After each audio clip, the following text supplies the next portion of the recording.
Salut mes petits crasseux, comment va-t-on? Bah écoutez, moi ça va, hein. J'espère que la semaine d'Halloween s'est bien passée pour vous et que vous avez bien profité de ce petit moment pour te faire bien comme il faut. Stranger Things. Je sais, je vous vois déjà venir, il y a énormément de gens qui ont parlé de cette série, on en parle partout, whatever, whisky. Mais il faut quand même que vous compreniez une chose. Moi là, moi, je suis extrêmement peureuse. Je ne sais pas si vous comprenez, je suis extrêmement peureuse. Mais je me suis assise et j'ai regardé les deux saisons. Bon, aujourd'hui, on va juste se concentrer sur la première saison. Mais j'ai regardé les deux saisons. Bon, bon.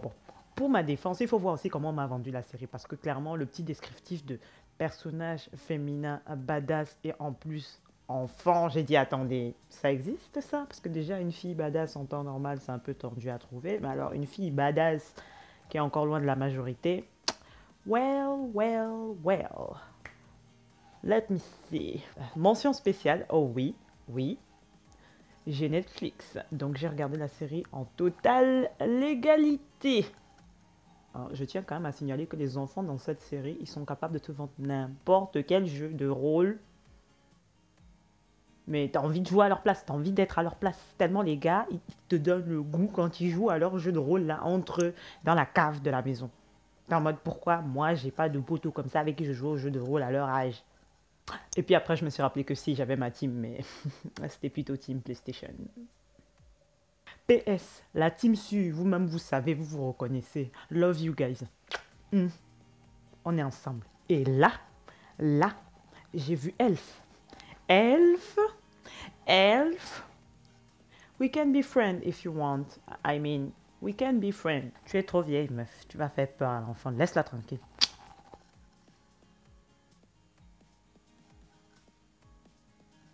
Mais j'ai quand même une question. Est-ce que je suis la seule qui avait envie de taper la grande sœur de Mike? Parce que... Non mais elle, j'avais clairement envie de la doser. Parce que toute la première saison... Oui, on va rester là-dessus. Toute la première saison, j'avais envie de lui tremper la tête dans les cabinets. La tabasser. Le perso me grattait. Si tu le pouvais, tu doserais tout le monde. On sait. Je dis, hein. Whatever. Le policier, au départ, pour moi, franchement... Ah, il m'a fatigué. Pour moi, il sentait clairement les épices. C'était clairement un vendeur d'épices. Respecte ce métier, girl. Sérieux. Whatever.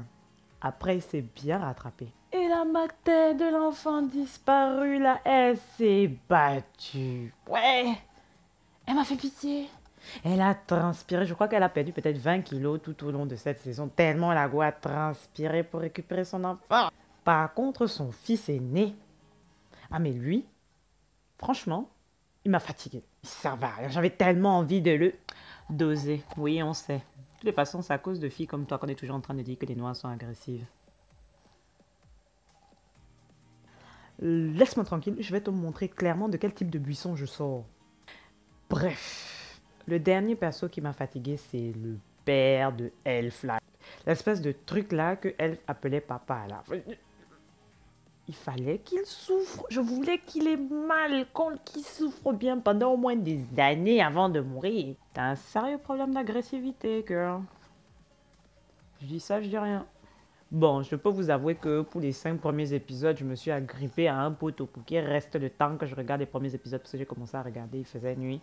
Et quand il est parti, je n'ai plus regardé d'épisode.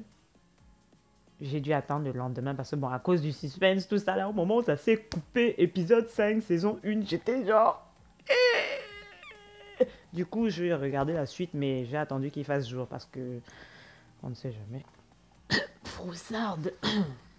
Donc, quand la mater retrouve son fils à la fin de la saison 1, j'avais tellement la chair de poule. Hey, vu le contexte dans lequel on l'a trouvé là. Perso, je me suis dit, mon gars, toi, tu as l'air de quelqu'un qui va encore prendre cher à un moment. Donc, bref, j'attends avec impatience vos avis sur la saison 1 uniquement, parce que je vais éviter de parler de la saison 2 pour l'instant, étant donné qu'elle vient de sortir il n'y a pas très longtemps. Mais bref, j'aimerais savoir qui est votre personnage préféré, à part Elf, parce que tout le monde aime Elf, clairement. Voilà. Quels sont vos personnages préférés? Et puis surtout, quelles sont vos théories sur la saison 2 ou la saison 3, si jamais vous avez déjà vu la saison 2. Bref, exprimez-vous librement. J'attends avec impatience vos commentaires. Moi, personnellement, pour la saison 1, j'ai mis un 17,5 pour la saison, clairement, parce que le cœur palpitait et le niveau de palpitation était supérieur au mouvement de panique lié à la peur, hein, du surnaturel et tout ça, là, les trucs un peu ambigus qui font un peu peur, tout ça, là. C'était au-dessus, du coup, j'étais obligée de regarder. Enfin, bref, j'attends avec impatience vos petits commentaires, mes doudous. En attendant, que la grâce vous accompagne.